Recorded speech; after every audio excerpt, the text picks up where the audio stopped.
बिस्मिल्लाहिर्रहमानिर्रहीम अस्सलामुअलैकुम। उम्मीद है आप लोग खैरियत से होंगे। अल्लाह ताला आप सबको अपनी हिफ्ज़ व अमान में रखे, आमीन। हमारी आज की वीडियो वीकली फोरकास्ट के हवाले से है। हमारी वीकली फोरकास्ट की जो वीडियो है ये कुछ डिले हो गई। उसकी वजह ये थी कि कल इंटरनेट की सर्विसेज जो हैं वो मुअत्तल थी।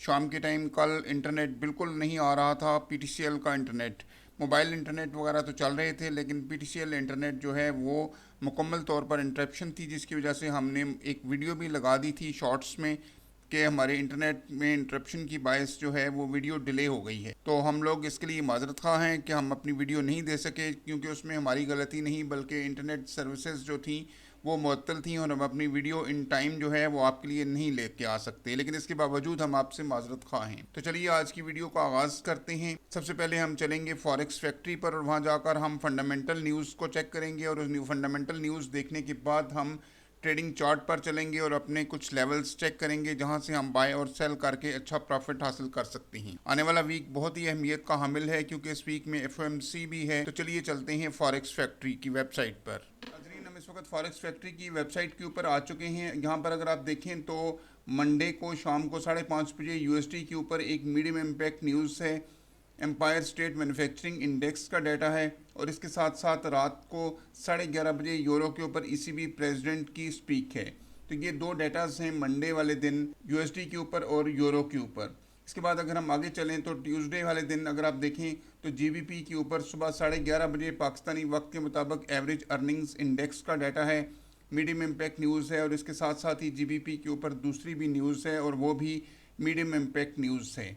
यूरो के ऊपर पाकिस्तानी वक्त के मुताबिक दिन को 2 बजे एक मीडियम इम्पैक्ट न्यूज़ है, जबकि अगर हम 5:30 बजे देखें तो कैनेडियन डॉलर की न्यूज़ है और यूनाइटेड स्टेट डॉलर की न्यूज़ है शाम को 5:30 बजे। कैनेडियन डॉलर की सीपीआई का मंथली डाटा है, सीपीआई का ईयरली डाटा है, हाई इम्पैक्ट न्यूज़ हैं और इसके साथ साथ यूएसडी के ऊपर कोर रिटेल सेल्स का मंथली डाटा है और ये भी हाई इम्पैक्ट न्यूज़ हैं और रिटेल सेल्स का भी मंथली डाटा है और ये भी एक हाई इम्पैक्ट न्यूज़ है।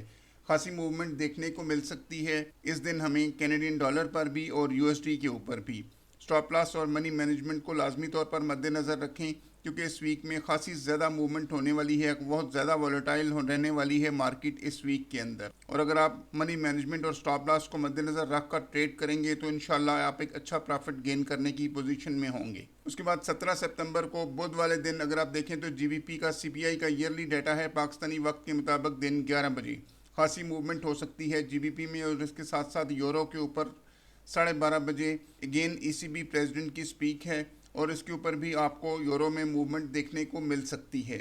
मीडियम इम्पैक्ट न्यूज़ है कैनेडियन डॉलर पर अगेन वेंसडे को भी हाई इम्पैक्ट न्यूज़ है 6:45 पर। यूएसडी के ऊपर शाम को 5:30 और 6 बजे के करीब कोई भी न्यूज़ जो है वो मौजूद नहीं है। वेंसडे को अगर आप देखें तो यूएसडी के ऊपर रात को 11 बजे फेडरल फंड्स रेट का डाटा है। हाई इम्पैक्ट न्यूज़ है, खासी ज़्यादा मूवमेंट आपको पता है एफओएमसी के ऊपर देखने को मिलती है। इसके अलावा एफओएमसी इकोनॉमिक प्रोजेक्शंस का डाटा है और इसके साथ साथ यूएसडी स्टेटमेंट और इसके साथ साथ एफओएमसी स्टेटमेंट है और 11:30 बजे एफओएमसी प्रेस कॉन्फ्रेंस है।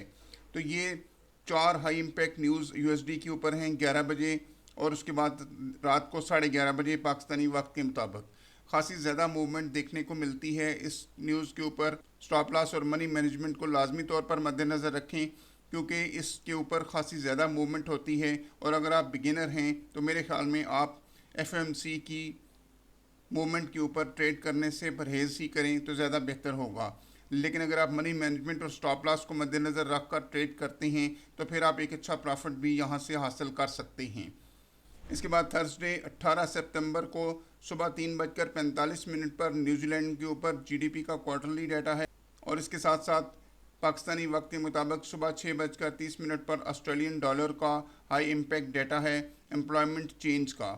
ऑस्ट्रेलियन डॉलर पर एक और न्यूज़ भी है, अनएम्प्लॉयमेंट रेट का भी डाटा है और इसके साथ साथ अगर आप देखें तो जीबीपी के ऊपर हाई इम्पैक्ट डाटा है शाम को 4 बजे पाकिस्तानी वक्त के मुताबिक।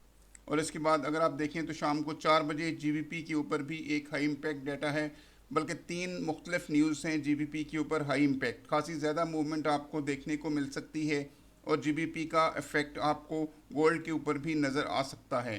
शाम को 5:30 बजे अनएम्प्लॉयमेंट क्लेम्स का डाटा है, हाई इम्पैक्ट न्यूज़ है 4 बजे के बाद 5:30 बजे न्यूज़ है यूएसडी की। तो जीबीपी पे भी आपने खास नज़र रखनी है ताकि आपको यहाँ पर भी कुछ ऐसी ट्रेड्स मिल जाएं जहाँ से आप अच्छा प्रॉफिट हासिल कर सकें।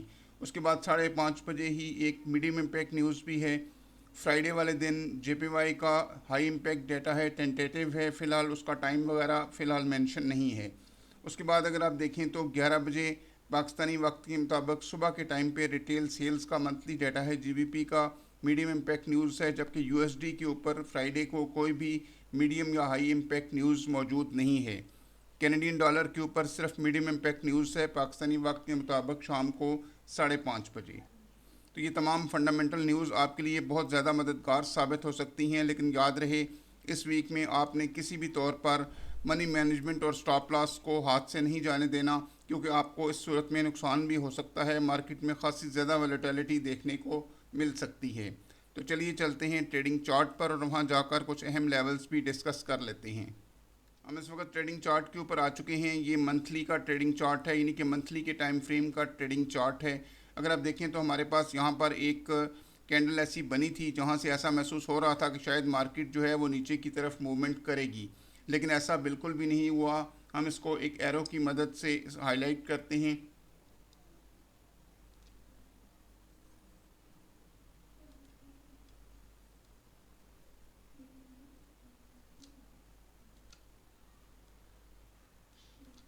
मैं इस कैंडल की बात कर रहा हूँ जहाँ पर मैंने एरो ड्रॉ किया है।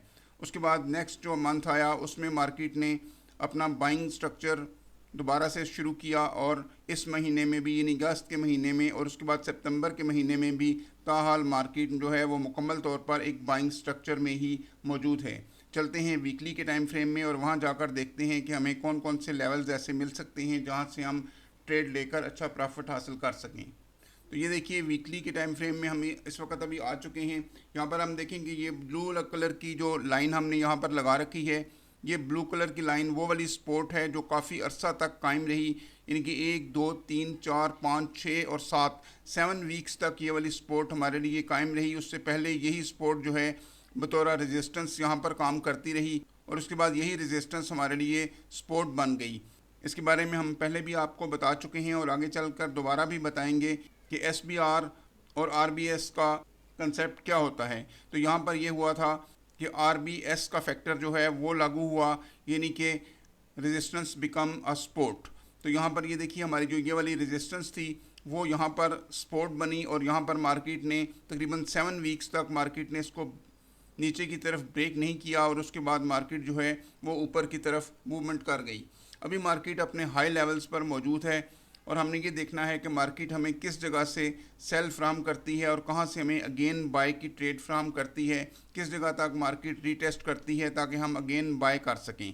क्योंकि फ़िलहाल मार्केट एक अरसे से बाइंग स्ट्रक्चर में ही मौजूद है और हमने बाय ही फाइंड करनी है। हम इस वक्त डे 1 के टाइम फ्रेम में आ चुके हैं, और यहाँ पर अगर आप देखें तो एक अरसा तक मार्केट जो है एक साइडवे ट्रेंड में चलने के बाद यहाँ से मार्केट ने ब्रेकआउट किया और मार्केट बाइंग ट्रेंड की तरफ मूव हुई। डे 1 के हिसाब से काफ़ी अरसा तक मार्केट साइडवे ट्रेंड में चली है। अगर मैं आपको एग्जैक्ट डेट यहाँ पर मेंशन कर सकूँ तो ये आप देखते हैं कि मार्केट जो है वो 16 अप्रैल से लेके स्टिल अभी तक, यानी कि लास्ट जो हमारी जो कैंडल बनी है वो 28 अगस्त को बनी है। तो 16 अप्रैल से लेके 28 अगस्त तक मार्केट जो है वो मुकम्मल तौर पर एक साइडवे जोन में, यानी कि साइडवे ट्रेंड में चल रही थी, और उसके बाद मार्केट ने यहाँ पर ब्रेकआउट किया है, और ब्रेकआउट करने के बाद मार्केट जो है वो यहाँ से बाइंग ट्रेंड की तरफ मूव कर गई है। पहले भी मार्केट हम अगर आप देखें तो यहाँ पर बाइंग ट्रेंड में थी, और उसके बाद मार्केट ने अगेन यहाँ से साइडवे ट्रेंड शुरू किया अप्रैल के महीने में, और उसके बाद अभी 29 अगस्त को मार्केट ने हमारी इस रेजिस्टेंस को ब्रेक किया, और ब्रेक करने के बाद मार्केट जो है वो मुकम्मल तौर पर एक बाइंग स्ट्रक्चर में चली गई। अगर आप यहाँ पर देखें तो मार्केट ने यहाँ पर बाइंग स्ट्रक्चर होल्ड करने की बजाय अगेन एक साइडवे ट्रेंड स्टार्ट कर दिया है, और देखना यह है कि क्या मार्केट यहाँ से नीचे की तरफ मूवमेंट करती है, और अगर नीचे आती है तो हमें किस जगह से अच्छी बाइंग मिल सकती है। ये चीज़ हम चेक करेंगे रिट्रेसमेंट लेवल से कि कौन सा रिट्रेसमेंट लेवल है जहाँ तक हमें अच्छी रिट्रेसमेंट मिल सकती है और वहाँ से हम अगेन बाय कर सकें, और छोटे टाइम फ्रेम छोटे लॉट साइज़ के साथ हम उस जगह तक सेल भी कर सकें। मज़ीद तफसीलात जानने के लिए H4 के टाइम फ्रेम में चलते हैं। H4 के टाइम फ्रेम में अभी हम आ चुके हैं और H4 के टाइम फ्रेम में हमने ये एक ट्रेंड लाइन भी ड्रॉ की है और देखना ये है कि क्या मार्केट इस ट्रेंड लाइन को ब्रेक करके यहाँ से हमें सेल का स्ट्रक्चर फ्राहम करती है या नहीं करती। हमारे पास कौन कौन से ऐसे लेवल हैं जहाँ से हम अगेन बाइंग जो है वो कर सकते हैं और कौन से स्ट्रॉन्ग लेवल हैं और कौन कौन से लो लेवल हैं जहाँ से हम बाइंग जो है वो दोबारा से देख सकते हैं। सबसे पहला लेवल हमारे पास ये ट्रेंड लाइन जो है ये एक बहुत ही मजबूत लेवल होगा जहाँ से हम अगेन बाइंग जो है वो होल्ड कर सकेंगे। फ़िलहाल मार्केट जो है अपने हाई लेवल्स पर मौजूद है और यहाँ पर हम डायरेक्टली तो सेल जो है वो किसी तौर पर भी नहीं कर सकते। हमारे पास जो पहला लेवल है बाइंग लेवल है और वो लेवल कौन सा है, इन लेवल्स को आप अपने पास नोट कर लें। हमारा पहला बाइंग लेवल जो है वो है 3612 का। 3612 से अगर मार्केट नीचे आती है तो अगेन हमारा जो बाइंग लेवल है वो है तकरीबन 3580 का। 3580 यानी कि 3612 3610 से लेके 3615 तक का लेवल आप उसको कंसिडर कर सकते हैं। उसके बाद 3580 का लेवल है। 3580 के बाद जो हमारे पास लेवल आता है वो 3540 का लेवल आता है। यहाँ से मार्केट जो है वो हमें बाइंग फ्राहम कर सकती है। 3540 के बाद जो लेवल आता है वो हमारे पास आता है 3480 का लेवल और 3480 के बाद हमारे पास जो लेवल निकल कर आता है वो आता है तकरीबन 3470 का लेवल। तो ये चंद एक लेवल्स ऐसे हैं जहाँ से हमें मार्केट अच्छी बाइंग जो है वो मुहैया कर सकती है। अब हम देखते हैं कि ये लेवल्स हमने किस तरीके से ड्रॉ किए हैं और किन वजूहात की बिना पर हम ये कह रहे हैं कि यहाँ से मार्केट जो है वो अपना स्ट्रक्चर दोबारा से चेंज कर सकती है। इन सब चीज़ों को हम H1 में भी जाकर देखेंगे, लेकिन सबसे पहले हम इन लेवल्स का स्ट्रक्चर समझने की कोशिश करते हैं। अगर हम यहाँ पे फिबोनाची लगाएं तो यहाँ से जहाँ से मार्केट ने हमारे लेवल को ब्रेक करने की तरफ मूवमेंट शुरू की थी वहाँ से हम फिबोनाची रिट्रेसमेंट लेवल जो है वो लगाते हैं। तो यहाँ पर अगर आप देखें तो सबसे पहला लेवल हमारे पास ये वाला निकल कर आ रहा है जो कि 23% का है और हमारा ये वाला लेवल सबसे पहली लाइन हमारी इसी लेवल के ऊपर मौजूद है जो कि 3612 और 3613 वाला लेवल है। 3610 से 3615 तक का लेवल है। दूसरा जो हमारा लेवल है वो ये वाला लेवल है। ये देखिए यही इसी के करीब तरीन हमारी लाइन जो है वो मौजूद है और ये वाला लेवल जो है ये हमारा एक जोन बन रहा है और वो जोन कौन सा है, यहाँ पर अगर आप देखें तो ये 3580 से लेकर 3572 तक का जोन हमारे पास निकल रहा है और इस जोन से मार्केट दोबारा भी हमें एक अच्छी बाइंग मुहैया कर सकती है। इन लेवल्स को लाजमी तौर पर आप अपने पास नोट कर लें। उसके बाद अगर आप देखें तो ये नीचे वाला लेवल है फेब लेवल भी बिल्कुल सेम इसी के ऊपर आ रहा है। 50% का लेवल है और 50% का लेवल हमारे पास 3540 का लेवल जो है वो निकल रहा है। और इसके अलावा 60% के लेवल को अगर हम देखें तो ये हमारे पास तकरीबन 3510 का लेवल है और ये हमारा 60% वाला लेवल है जहाँ से मार्केट हमें एक अच्छी बाइंग जो है वो मुहैया कर सकती है। तो ये चंद एक लेवल हैं, इनको आप अच्छे तरीके से जहन नशीन कर लें। यहाँ से हमें दोबारा मार्केट जो है वो बाइंग दे सकती है। और सेलिंग की तरफ तो फ़िलहाल हम सिर्फ शॉर्ट टर्म में देख सकते हैं छोटे टाइम फ्रेम के साथ, क्योंकि फ़िलहाल मार्केट में किसी जगह पर भी सेलिंग नहीं है। हाँ, अगर मार्केट आपको इस जगह पर दोबारा से FOMC तक में भी पॉसिबल कि मार्केट रेंज करती हुई आपको नज़र आए और FOMC के बाद मार्केट जो है ये डिसाइड करेगी कि उन्होंने मार्केट को बाय में लेकर जाना है या सेल में लेकर जाना है।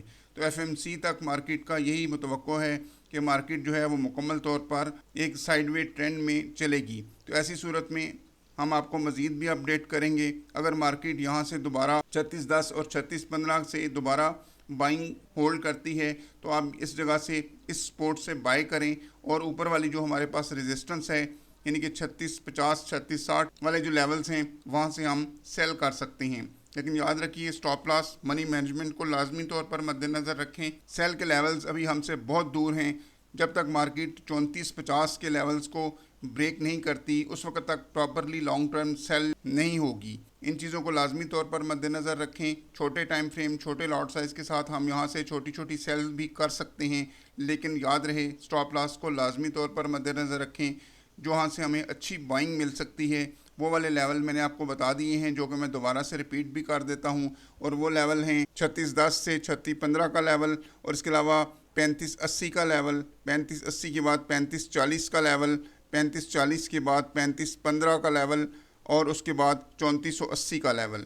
तो ये चंद एक लेवल हैं जहाँ से मार्केट हमें एक अच्छी बाइंग जो है वो मुहैया कर सकती है। याद रहे कि 3500 और 3450 के जो लेवल हैं ये बहुत ही ज़्यादा स्ट्रॉन्ग लेवल हैं बाइंग के हवाले से।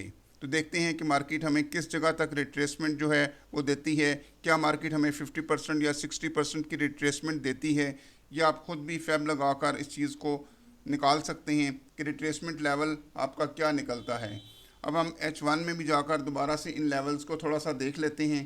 तो H1 में भी हमारे पास ये जो लाइंस ड्रा हुई हैं, यही लेवल्स हमारे पास निकल कर आ रहे हैं और इन्हीं लेवल्स तक मार्केट जो है वो दोबारा से हमें बाइंग जो है वो मुहैया कर सकती है। देखना यह है कि क्या मार्केट FOMC से पहले ये वाली सपोर्ट एंड रेजिस्टेंस ब्रेक करती है, या मार्केट हमें FOMC तक रेंज की पोजीशन ही मुहैया करती है। तो सबसे पहला हमारा जो टारगेट होगा वो यहाँ पर होगा, यानी कि अगर मार्केट इसको ब्रेक करती है 3612 वाले लेवल को, तो अगेन मार्केट में हम 3580 से बाइंग पोजीशन होल्ड करेंगे। लेट्स सी, देखते हैं क्या मार्केट हमारी ट्रेंड लाइन को ब्रेक करके 3580 को ब्रेक करके नीचे जाती है, या हमें अगेन यहाँ से बाइंग स्ट्रक्चर मुहैया करती है। और अगर यहीं से मार्केट दोबारा से बाइंग स्ट्रक्चर होल्ड कर लेती है तो फिर अपना लाइफ टाइम हाई भी मार्केट जो है वो ब्रेक कर सकती है।